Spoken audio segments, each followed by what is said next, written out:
Hello guys, my name is Sunny and I have a stoma. Today we're going to discuss the beginner's guide to stomas. If you have a stoma, you've been told you're about to get one, or you know someone who has one or is about to get one, this video will cover the basics for you. Let's get started. Firstly, what is a stoma? A stoma is an opening on your body created through surgery, generally in the abdomen.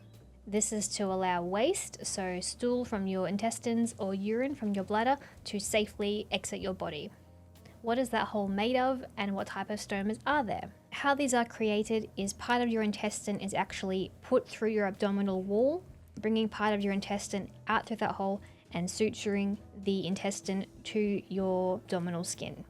It sounds horrifying, and it kind of is, but it's also very cool. The one that I think most people think of when they hear of like an ostomy bag is a colostomy bag. A colostomy involves bringing a section of your colon or large intestine through your abdomen. That is why it's called a colostomy, because it's your colon. This is needed if a section of your colon has been removed or it needs to heal. The waste or output that comes out of a colostomy is usually solid. The next type of stoma is one that you may not have heard of, and this is the one that I have, and it's called an ileostomy. This is made through your small intestine, which is called your ileum, hence ileostomy. The output that comes out of an ileostomy is a bit more liquid. The reason for this is that you don't have your colon connected, your large intestine. So you do not have the colon to help absorb the moisture from your food. That is what the large intestine does. It absorbs moisture from your food. You don't have that, therefore you have excess moisture. The output is a lot more liquidy. So colostomy, more solid. Ileostomy, more liquid. And lastly, we have a urostomy. As you might be able to guess from the name, this is for urinary issues. So you'll have a stoma that you pass urine through into a urostomy bag. This is most often done after bladder surgery if the bladder has an issue. So while all of these stomas are a bit different, they all serve the same basic function, which is to get waste out of your body safely because your body cannot do it normally. Why do people need stomas? There are a whole lot of reasons to need stomas, and sometimes it's temporary and sometimes it is permanent. Some of the main reasons you might need a stoma include cancer, such as colorectal or bladder cancer, inflammatory bowel disease or IBD, such as Crohn's disease, which I have, or ulcerative colitis. This is not to be confused with IBS, which is irritable bowel syndrome. That is a very different thing. IBD is a bit more serious. Then there is diverticulitis. I hope I pronounced that right, which is where small pouches of your colon become infected or inflamed, very painful. Then there is trauma, so you might have had an accident, you might have taken a hit to your stomach and ruptured your colon or various parts of your digestive tract. And lastly, there are congenital conditions, so people may be born needing a stoma. I know of one person in particular whose son was born needing a stoma, and he had that for I think the first few years of his life before it was successfully reversed. What does living with a stoma look like? If you're new to it or it's coming up for you, you might feel really overwhelmed and scared and anxious. That is completely normal. I can relate to that, so do not feel like you are alone. There are millions of people in the world with stomas and they live happy, normal lives, myself included. It's just all about getting the hang of it, and it does become your new normal. I've had mine for almost 8 months now, and I honestly can't remember a time without it because my quality of life is so greatly improved. In a future video, I will go over how to care for your stoma, such as how to change your bag, what to look for when it's healing, things like that. But not in this video.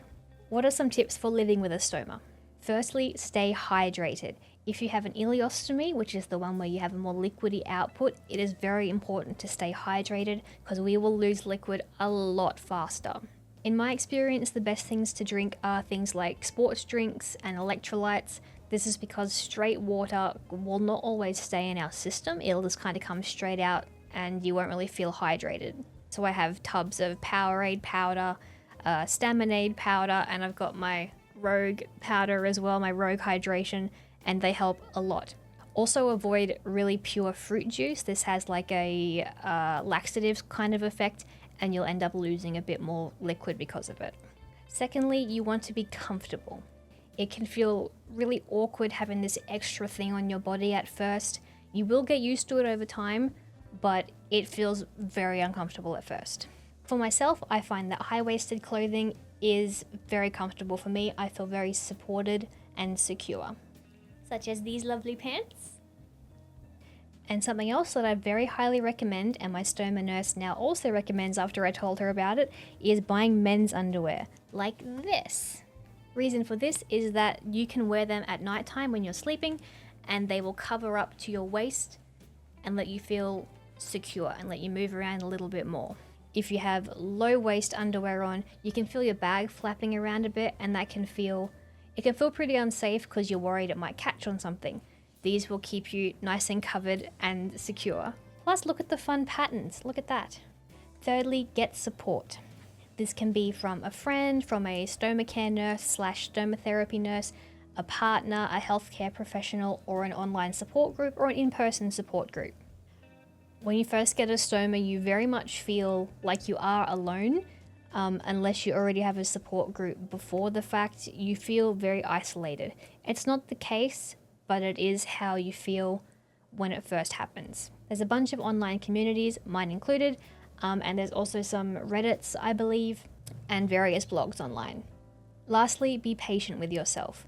Don't rush your healing, don't rush to make it your new normal. That will come in time. Getting a stoma is a huge shock to your system, both physically and mentally, and you will need to take time to adjust to that. That is extremely normal, it's extremely common, it will take time, and that's okay. What are a few little misconceptions about stomas? You can't be active with a stoma. This is absolutely untrue. You can be just as active after stoma surgery as you were before. And in fact, most people end up more active after surgery because they haven't got that pain or whatever the issue was prior to surgery holding them back. However, you will need to have a support garment on to prevent a hernia from forming, but we'll go into that in another video. Stoma care is too difficult to manage. While this might seem true at first, after a few times of doing it yourself, it does become second nature.